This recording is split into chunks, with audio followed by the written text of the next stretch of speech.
കൂട്ടുകാരെ, നമ്മുടെ വായന വീണ്ടും ഇവിടെ ആരംഭിക്കുകയാണ്. ശ്രദ്ധയോടുകൂടി നമുക്കിത് കേൾക്കാം. യൂദാസും അന്ത്രയോസും തിരിച്ചു വന്നു. എൻ്റെ ഒരു അനുയായിയുടെ വീട്ടിൽ അവർ താമസ സ്ഥലം കണ്ടെത്തിയിരുന്നത്രേ. കർത്താവെ, യൂദാസ് ഉറക്കെ വിളിച്ചു, ശിമയോൻ ഇവിടെയാണ് താമസിക്കുന്നത്. അങ്ങ് ഓർക്കുന്നില്ലേ ശിമയോനെ? അവൻ്റെ അമ്മയെ അങ്ങ് സൗഖ്യപ്പെടുത്തിയത്. അവൻ നമ്മൾ ഭവനത്തിലേക്ക് സ്വാഗതം ചെയ്തിരിക്കുകയാണ്. പണമൊന്നും കൊടുക്കുകയും വേണ്ട, അവൻ ആഹ്ലാദത്തോടു കൂടി പറഞ്ഞു. അതെ കർത്താവെ, ശിമയോൻ അങ്ങയോട് അവൻ്റെ വീട്ടിലേക്ക് ചെല്ലുവാൻ പറഞ്ഞിരിക്കുകയാണ്. അങ്ങേയ്ക്കായി സദ്യ ഒരുക്കുന്ന തിരക്കിലാണ് ഇപ്പോൾ അവൻ. ഭഗ്നാശരായി കാണപ്പെട്ട അന്ത്രയോസ് യൂദാസിനെ കടാക്ഷിച്ചുകൊണ്ട് ഇത് പറഞ്ഞത്. അന്ത്രയോസിൻ്റെ മനസ്സ് എന്തുമാത്രമാണ് വ്രണപ്പെട്ടിരിക്കുന്നത് എന്ന് എനിക്കറിയാമായിരുന്നു. അതുകൊണ്ട് ഞാൻ അവനെ ഒരു വശത്തേക്ക് കൂട്ടിക്കൊണ്ടു പോയിട്ട് ചോദിച്ചു, എന്തു പറ്റി? ഒന്നുമില്ല ഗുരു, അതായിരുന്നു നിലത്ത് നോക്കിക്കൊണ്ടുള്ള അവൻ്റെ മറുപടി. നുണ പറയുന്നത് നല്ലതല്ല, അത് ഒരാളെ സംരക്ഷിക്കുവാനാണെങ്കിൽ പോലും. കാരണം അത് എപ്പോഴും ഒരു പാപമാണ്. എന്നോട് പറയൂ സ്നേഹിത. കർത്താവെ, എല്ലാം യൂദാസിൻ്റെ പണിയാണ്. അവൻ ശിമയോൻ്റെ പക്കൽ ചെന്നുകൊണ്ട് അങ്ങയെ അവിടെ താമസിപ്പിക്കണമെന്ന് അവകാശത്തോടെ നിർബന്ധമായി പറഞ്ഞു.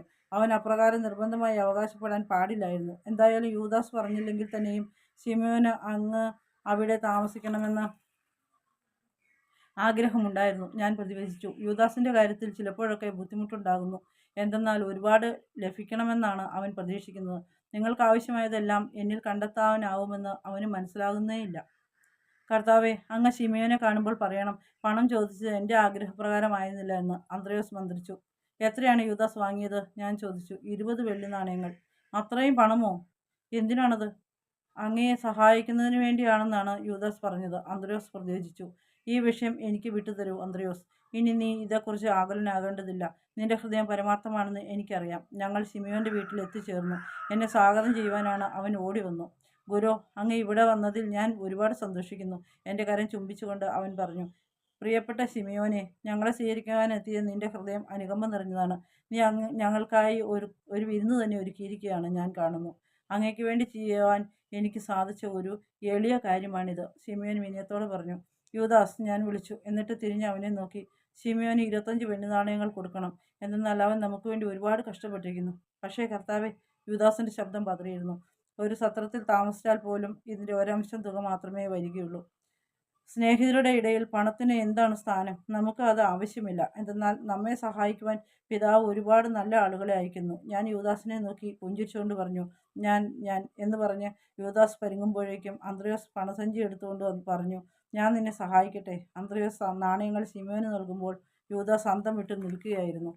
യൂദാസിനെ കടാക്ഷിച്ചുകൊണ്ട് ഞാൻ പറഞ്ഞു, പണം പ്രാധാന്യം അർഹിക്കുന്നില്ല. പിതാവിൻ്റെ പക്കലേക്ക് ഞാൻ കൊണ്ടുപോകുന്നത് മനുഷ്യരുടെ ആത്മാക്കളെയാണ്. ജീവിതത്തിലെ യഥാർത്ഥ നിധി അതാണ്.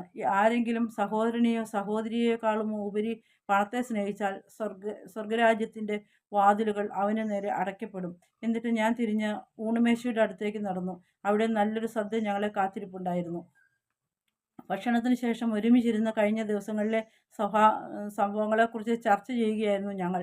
യാക്കോബ് പറഞ്ഞു, ഗുരു, ആ തടാകത്തിൽ പോയതാണ് ഞാൻ ഏറ്റവും അധികം ആസ്വദിച്ചത്. എന്ത് രുചിയുള്ളതായിരുന്നു മീൻ! അതും കുറച്ചൊന്നും ആയിരുന്നില്ലല്ലോ. അതൊന്നുമല്ല, ആ കുഷ്ഠരോഗിയുടെ വീട്ടിലെ അനുഭവമായിരുന്നു ഏറ്റവും നന്നായതെന്ന് എനിക്ക് തോന്നുന്നു. ഫിലിപ്പോസ് പറഞ്ഞു. ആ നല്ല മനുഷ്യൻ്റെ രോഗശാന്തി ഫിലിപ്പോസിൻ്റെ ഹൃദയത്തിലുള്ളവയ്ക്ക് ആനന്ദം എനിക്ക് കാണാനായി. പത്രോസ് പറഞ്ഞു. ഒരു വിധത്തിൽ അല്ലെങ്കിൽ മറ്റൊരു വിധത്തിൽ പ്രാധാന്യമുള്ളതായിരുന്നു എല്ലാ നിമിഷങ്ങളും. കുഷ്ഠരോഗിയെ സുഖപ്പെടുത്തിയതും മീൻ ഭക്ഷിച്ചതും ദേവാലയത്തിൽ പ്രാർത്ഥിച്ചതും കുട്ടിക്ക് ജീവനേകിയതും ദൈവവചനത്താൽ ആളുകളെ പൂരിതരാക്കിയതും എല്ലാം നിമിഷങ്ങളും ആനന്ദകരമായിരുന്നു. എല്ലാ അനുഭവങ്ങളിൽ നിന്നും എന്തെങ്കിലുമൊക്കെ പഠിക്കുവാനും ഉണ്ടായിരുന്നു. പത്രോസ് അവൻ്റെ ഹൃദയത്തിൽ നിന്നാണ് സംസാരിച്ചതെന്നും പറഞ്ഞതൊക്കെയും ആത്മാർത്ഥമായിട്ടാണെന്നും ഞാൻ അറിഞ്ഞിരുന്നു. എൻ്റെ വിശ്വസ്ത സ്നേഹിതനായ പത്രോസ്. ഞാൻ എൻ്റെ പിതാവിൻ്റെ അരികിലേക്ക് മടങ്ങിപ്പോകുമ്പോൾ എൻ്റെ മക്കളെ നയിക്കുവാനുള്ള സവിശേഷ വരദാനം തനിക്ക് നൽകപ്പെട്ടിട്ടുള്ള കാര്യം ഇതുവരെയും അറിഞ്ഞിട്ടില്ല.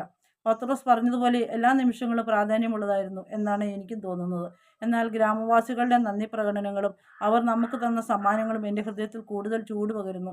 എല്ലാവരും യൂദാസിനെ നോക്കി, ചിലർ അവിശ്വാസത്തോടെ, മറ്റു ചിലർ സഹതാപത്തോടെ.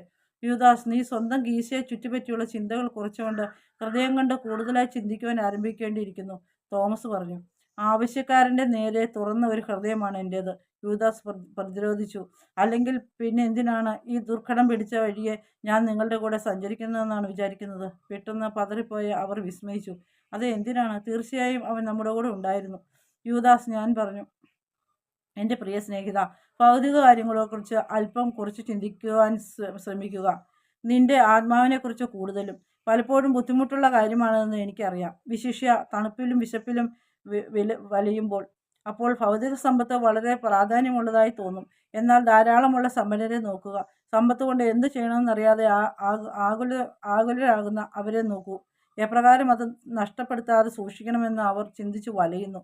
എങ്ങനെ കൂടുതൽ പണം ഉണ്ടാക്കാമെന്നും കൂടെയുള്ളവർ യഥാർത്ഥ സുഹൃത്തുക്കളാണോ അതോ പണം കണ്ടിട്ട് കൂടെ കൂടിയിരിക്കുന്നവരാണോ എന്നും അവർ ആകുലപ്പെടുന്നു. അവർക്ക് ആകുലതയുടെ ഒരു ജീവിതം തന്നെ. എന്നാൽ എല്ലാവരെയും പോലെ അവരും മരിക്കുന്നു. ലോകത്തിലെ ഒരു സമ്പത്തിനും മരണത്തെ തടയാനാവില്ല. ഈ ലോകത്തിലെ സമ്പത്തൊന്നും കൂടെ കൊണ്ടുപോകുന്നതിനാവില്ലെന്നും ആത്മാവിൻ്റെ സമ്പത്ത് മാത്രമാണ് കൂടെ കൊണ്ടുപോകാൻ സാധിക്കുകയുള്ളതെന്നും മരണത്തിലാണവർ മൂല്യം കാണുന്നത്. അപ്പോൾ അത് യാതൊരു വിലയുമില്ലാത്തതായി തീരും. ഒരുപക്ഷെ കേമമായ ഒരു ശവപ്പെട്ടിയും വലിയ ശവകുടീരവും അവർക്ക് ലഭിച്ചേക്കും. എന്നാൽ നിങ്ങളെ സ്വർഗസ്ഥനായ പിതാവിൻ്റെ പക്കലേക്ക് കൊണ്ടുപോകാൻ ഉതകുന്ന ആത്മീയ സമ്പത്തില്ലാതെ ഇതുകൊണ്ട് എന്ത് പ്രയോജനമാണുള്ളത്? യൂദാസ് ചുറ്റും നോക്കി. സ്വയം ചെറുതാകുന്നത് പോലെ അവന് തോന്നി. ഒരിക്കൽ കൂടി അവൻ മുറിക്കപ്പെട്ടിരിക്കുന്നു. ഞങ്ങൾ എല്ലാവരും തനിക്കെതിരാണെന്ന തോന്നൽ അവനുണ്ടായി. അവന് തന്നെക്കുറിച്ച് തന്നെ ദുഃഖം തോന്നി. അപ്പോൾ പത്രോസ് അവൻ്റെ പുറത്തു തട്ടി. എന്നിട്ട് ആശ്ലേഷിച്ചുകൊണ്ട് പറഞ്ഞു, ഇത് അത്ര മോശമുള്ള കാര്യമൊന്നുമല്ല സ്നേഹിത. നമ്മൾ എല്ലാവരും പഠിക്കുകയാണ്. നീ ഇതൊന്നും ബുദ്ധിമുട്ടായി കാണരുത്. യൂദാസ് അവനെ നോക്കി ഒരു വാടിയ ചിരി സമ്മാനിച്ചുകൊണ്ട് പറഞ്ഞു, നന്ദി, നിനക്കത് മനസ്സിലായതിൽ എനിക്ക് സന്തോഷമുണ്ട്. ഇന്നത്തെ വായന നമ്മളിവിടെ അവസാനിപ്പിക്കുകയാണ്.